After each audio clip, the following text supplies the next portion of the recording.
Anna Whiteley travels the globe for Golfing World to interview the very best players and coaches. That access to the stars gives her the chance to ask for some top tips too. Wow! Today she's with former LPGA player Alison Whitaker again, who's now looking at how Anna prepares for approaches to the green. Well, I'm very happy to say we are back here at Centurion Club just outside of London for some more coaching tips with none other than former pro Alison Whitaker. Ali, absolute pleasure. Our first coaching session last week. I absolutely nailed this drive thanks to your tips on course management and where to aim. So the proof is in the pudding already. And no TV magic required. Genuinely none. That is, you absolutely crushed it off the tee, to be fair. So tip of the cap to you to begin with. But what we're going to talk about now is what club you think you've got. Yeah, see that is, I imagine not just my issue in the world of amateurs, because I'm very much a visual golfer. I never have really known how far I hit my irons. So I would normally walk up to the ball, see how far I have, and just kind of feel the club that comes out the bag, which is probably the most unreliable way to play. Field player, you call yourself, you know, just a field player. Yeah. I would say Bubba Watson, also a field player. I've never seen him walk up to a ball without a yardage. So this is something we can work on. Okay. So, I mean, I think it's the one thing that amateurs probably don't do enough of, and especially for those players that are really technical and they have like 10 swing thoughts, they love tinkering with their swing.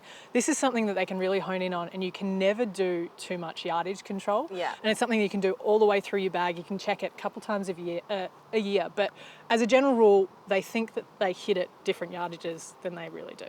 Yeah. So it's all about carry, and that's what the pros look at, because different playing surfaces obviously bounce different ways as well, like some release more, some release less. So thinking about your carry. Now, how far would you say that was? See, that is a very good question. See, I would probably do it in reverse, and I'd say which club I would take, and then I'd probably from that decide the yardage. So, I mean, I'd probably need a hybrid here, so we're probably looking at 160, 170. Okay.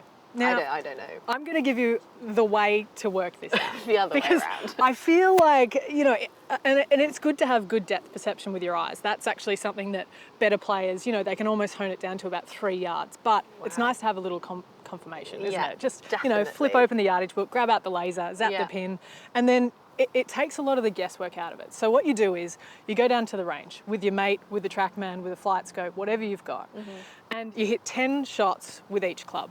And then as you go, write down whether you hit them well, medium, poor. Yeah. And then you essentially eliminate the 5 worst shots and then average out the 5 best shots. Okay. So it's something that you, as I said, you can never do too much of it, but I think it's really important to just understand how far you carry the ball, because a lot of people get up to a par 3, they're like, yeah, there's a little water on the left, probably about 120. That's like, you know, 7 iron for some players, when in reality they should be hitting 5 or 6 for some of the ladies. So just working back from those numbers is really important. Yeah. So let's leave that. I reckon we just go straight to the range. I'll go get my baseball glove. You can hit balls at me. We'll work it out, and then we'll come back and you'll flush this one. Let's do it, because just another thing about this shot is you've got a lot of there's an area ahead of that bunker that you can't even see, which makes choosing club distance and yardage even harder. How can you compensate for that? Well, it messes with your eyes, and that's exactly what those bunkers down on the left are put there for. It's to mess with your depth perception. So 9 times out of 10, amateur players would miss it short because they don't know how far they hit their clubs. Okay, well, let's just try and hit one, shall we? All right, yeah, I'm game. I mean, you flushed the first time round, so... So what are we actually saying for this hole, for this shot? I would play about a 170 shot, just because you've got a little wind coming off the left. Yeah. And this would actually play about 3 or 4 yards downhill as well. Another thing that amateurs don't always think about. They think half a club. But once you start honing in on your yardages, you can be a little bit more precise about it. And I'm always a little bit wary, because, I mean, 160, 170, I would need a wood or a hybrid. But would you approach the green with a hybrid, or would you lay up with an iron and then chip it on? Well, it depends on your confidence levels, to be honest with you. So if you're hitting your hybrids well, pull out a hybrid. Like, it's something that can change every day. And so we talk about course management, like on the tee.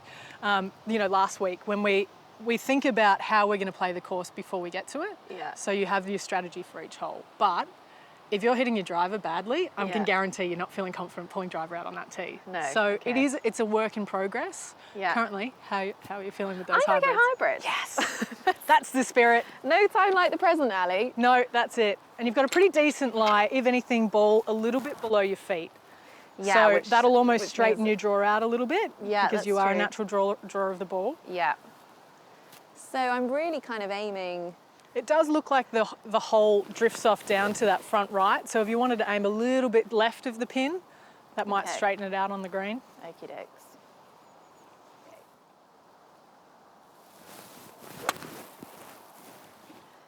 Pretty decent strike. Nice strike. Should have compensated a little on the left, but I think probably the right club.